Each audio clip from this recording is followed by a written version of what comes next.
안녕하십니까. 저는 달가그라 핵발전소 19구 네트워크의 오너라고 합니다. 저는 에이메온 이카타 발전소에 55km 떨어진 곳에 마츠야마시에서 살고 있습니다. 86년 체르노빌 사고가 났고 87년에는 이카타 원전 2호기에서 출력 조정 실험 중에 사고가 났고 그 때문에 발전소의 불안이 커졌습니다. 8,000km나 떨어진 체르노빌과 일본의 거리인데도 불구하고 방사능은 일본에도 날라와서 저는 모유 수유를 하고 있는 사람으로서 모유도 걱정이고 또 먹을거리에 대한 걱정도 있었습니다. 실제로 채소들에서 방사능이 검출되기도 했습니다. 유럽에서는 체르노빌과 가까워서 방사능에 오염된 먹을거리들을 아이에게 먹이지 않겠다. 내 아이에게는 방사능으로부터 지키고 싶다. 이런 마음 한 가지로 많은 우리 시민들이 모이고 활동을 시작하기도 했습니다.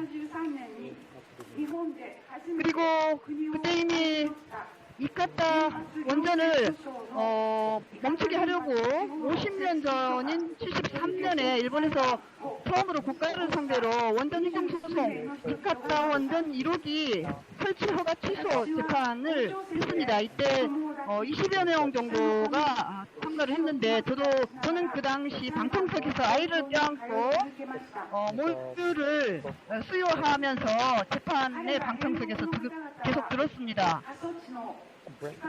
많은 원고분들이 있었는데 인구가 적은 지역인 이카타정 원전 건설 예정지 부근에서 사는 가난한 농민과 어민 분들이었는데요. 저는 왜 이런 사람들이 얼마 살지 않은 곳에 장기에 걸친 오랜 시간이 걸리는 핵발전소 관련 소송을 국가를 상대로 싸워야 하나 그렇게 물었습니다. 원고 단장이 말씀해 주셨습니다. 진실은 하나다. 핵과 인류는 공존할 수 없다. 아이에게 화근을 남겨서는 안 된다. 화근을 안 남기려한다. 그래서라고 얘기했습니다. 1945년 히로시마에 투하된 원폭의 참상을 세토네해를 우리 한려 수도 같은 곳입니다. 깨끗한 바다를 끼고 있는 이 땅에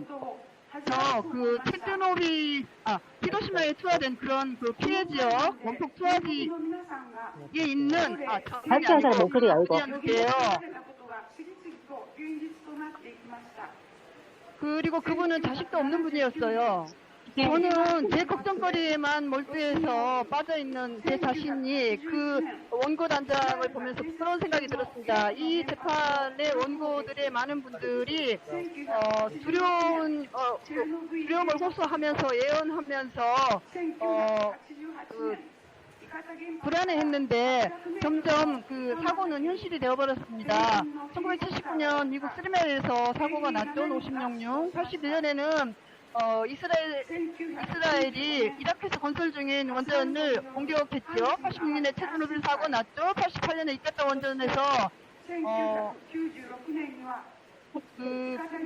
800m 떨어진 귤밭에 미국의 헬리콥터가 또 떨어졌어요. 그때 미군이 7명이나 죽었고요. 95년에는 활성단층으로 인해서 고베에서 대형 지진이 났죠. 그리고 96년에는 이카타 원전 앞바다에서 세계에 유수한 초대형 단층인 중앙구조선의 그 A급 활성 단층이 있다는 것이 지질학자에 의해서 판명되었고 국가도 이것을 인정할 수밖에 없습니다. 국가가 정한 원전의 입지심사 기준 재해를 재해가 확대될 만한 사건들이 없어야 한다는 것을 조건으로 세웠었는데 이것을 위반하고 있습니다. 그래서 우리는 반드시 이길 거라고 원고 측에서 확신하고 있었는데 2000년 12월에 패소해버리고 말았습니다. 이렇게 큰 호에서 대지진이 났어도 또 이카타 원전은 견딜 수 없다는 것인데도요. 활성단층 가까이에 원전이 세워져서는 안 된다는 법률은 그러니까 자체가 무시되고 말았던 거죠. 그리고 2011년 3월 11일 대형 지진과 또 쓰나미로 후쿠시마 핵발전 사고가 나버렸습니다. 그러니까 후쿠시마 앞바다에 지진의 경고를 학자들이 했음에도 불구하고 뭐 그거 언제 오겠어 하면서 내진 대책을 세우지 않았죠. 돈을 우선시한 도쿄전력의 처사였던 것이죠.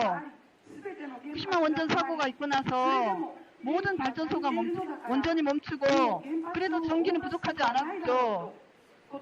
이제 원전을 가동할 일은 없겠다고 많은 국민들이 생각했습니다. 그런데 기시다 정권은 핵마피아하고 함께 원전 재가동을 획책하고 강행하고 있습니다. 그리고 사고로 녹아내린 그 핵연료 덩어리에 접한 그 방사능 오염수, 이것이 우리들의 생명의 고향인 생명의 원천인 바다에 배출해버리는 돌이킬 수 없는 큰 죄를 범해버리고 있습니다. 우리는 기시다 정권의 존재를 허용하고 있는 일본에 사는 한 인간으로서 아시아 사람들에게, 세상 사람들에게, 그리고 미래의 사람들에게 정말로 죄송한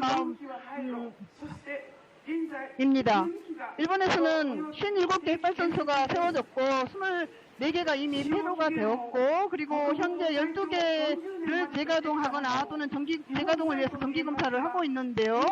사용기한은 원래 애초에 40년이라고 했던 것을 일본은 가장 오래된 핵발전소는 48년이 지났음에도 지금도 가동을 하고 있고, 게다가 또 다른 원전도 수명을 연장해서 60년을 넘어도 멈추지 않겠다고 계속해서 일을 하겠다고 하고 있습니다. 저는 장애자 지원 시설에서 일하고 있습니다. 작년에 가까운 곳에 1급 하천이 범람할 위기에 처해가지고 입수한 장애자 30명을 중증 장애자를 30명을 피난시켜야 했는데요. 그때 뭐 중증 장애자 환자, 뭐 침대에 누워있는 사람, 못 일어난 사람, 휠체어 타야만 하는 사람들, 그리고 많은 약품들,救護용품들 함께 1시간에 걸쳐서 이동을 시키고 피난을 시키고 그랬습니다. 그런데 장애가 있는 사람들이 피난을 해야 하는 것은 얼마나 어려운 일인지 그것을 도와주는 사람으로서 몸소 실감하게 되었습니다. 이것은 근데 예고 없는 갑작스런, 예를 들어 이카타 원전 사고가 났다고 하면 어떻게 될까요? 단기간에, 그리고 우리 피난 그 장애자 피난 같은 환자 피난민 같은 경우는 오랫동안 받아들여줄 수 있는 시설이 있을까요? 국가 정책으로 핵발전소에서 30km권 바깥은 피난의 대상도 되지 못하고 있습니다. 어떤 계획도 지원도 구상하고 있지 않습니다. 그런 사고가 나면 그런 엄청난 혼란의 와중에 어디로도 도망을 갈 수 없고 바다도 산도 오염되어 버린 속에서 오염된 공기를 마셔야 하고 오염된 먹을거리를 계속 먹을 수밖에 없게 됩니다. 후쿠시마 사고 때 고농도 방사능 오염지라는, 그래서 출입을 할 수 없게 제한을 했는데요. 지진과 쓰나미가 많은 곳에서 지진과 쓰나미의 피해를 크게 당한 이재민들을 구하러 가야 되는데 핵발전소 사고로 인해서 그 사람들을 즉각 구조하러 갈 수 없었습니다. 도망 못 가는 고령자, 환자, 장애자들은 구원도 받지 못한데 구조받지 못한 상황에서도 10일 동안 살아있었다는 것을 나중에 알게 되었습니다. 오래된 핵발전소를 가동하고 앞으로 30년 동안 지진 발생할 가능성이 80%나 되는 규모 8 이상을 예상할 수 있는 남해 트러프 대지진이 닥쳐올 위기에 있습니다. 그리고 이카타 원전은 그 진원지에 있습니다. 이렇게 지진 대국 일본, 그리고 사고가 발생했을 때 피난 방법조차도 없는, 그리고 사용 후 해결료를 가져갈 장소도 없는, 오로지 지역 진흥, 지역 살리기라는 명목으로 간입처만 노리고 있고, 돈다발로 사람들을 현혹하고 공동체를 파괴하고 분열시키고 있습니다. 많은 폭자를 낳고 고향을 떠나야만 하는 피난민, 이재민이 전국에 있습니다. 국책으로 추진된 원전 정책이면서 후쿠시마 사고 때 고향을 잃어버리고 평온하게 살아갈 일상을 빼앗겨버리고 고통당하고 있는 사람들은 국가가 버리고 있습니다. 내면하고 있습니다. 후쿠시마 사고 당시 6살에서 16살이었던 젊은이들이 갑상선 암의 재발과 갑상선 치료를 받으면서 사고의 인과관계를, 그런데 국가는 사고의 인과관계를 부정하고 있습니다. 도쿄전력도 마찬가지고요. 그래서 소송을 했는데 그들은 강하게 인과관계를 부정하고 있음에도 불구하고 용기를 가지고 소송에 임합니다. 저는 그분들께 감명받고 있습니다. 우리 어른이 지키지 못한 사고로 인해서 당하는 그들을 생각하면 가슴이 찢어집니다. 2000년에 패소해버리니까 원전 소송에 원고에 많은 분들이 이미 돌아가셨지만 살아계신 5분과 요전에 얘기 나눌 기회가 있었습니다. 그들은 재판하는 동안 20몇 년이 걸렸는데 자손들에게, 자식들에게 풍요로운 바다를 남겨주기 위해서 우리가 그리고 바다의 오염을 조사해보자. 그리고 이카타 원전 앞바다의 온배수 조사도 계속 해오고 있습니다. 그 바닥에 있는 진흙 같은 거, 원이 같은 거 또는 해조류 같은 것들을 조사하는, 그것은 참 어려운 작업인데도 계속 하고 있습니다. 그리고 이카타 원전의 배수구 인근에서 자연계에는 있을 수 없는 코발트 60이라는 방사성 물질도 검출했습니다. 한 분이 참 말씀도 별로 없는 분인데 핵발전소 사고 때 아이고 그때 그 재판 때 우리가 이겼더라면 후쿠시마 사고는 안 났을 텐데 뭐 예상을 못했다고?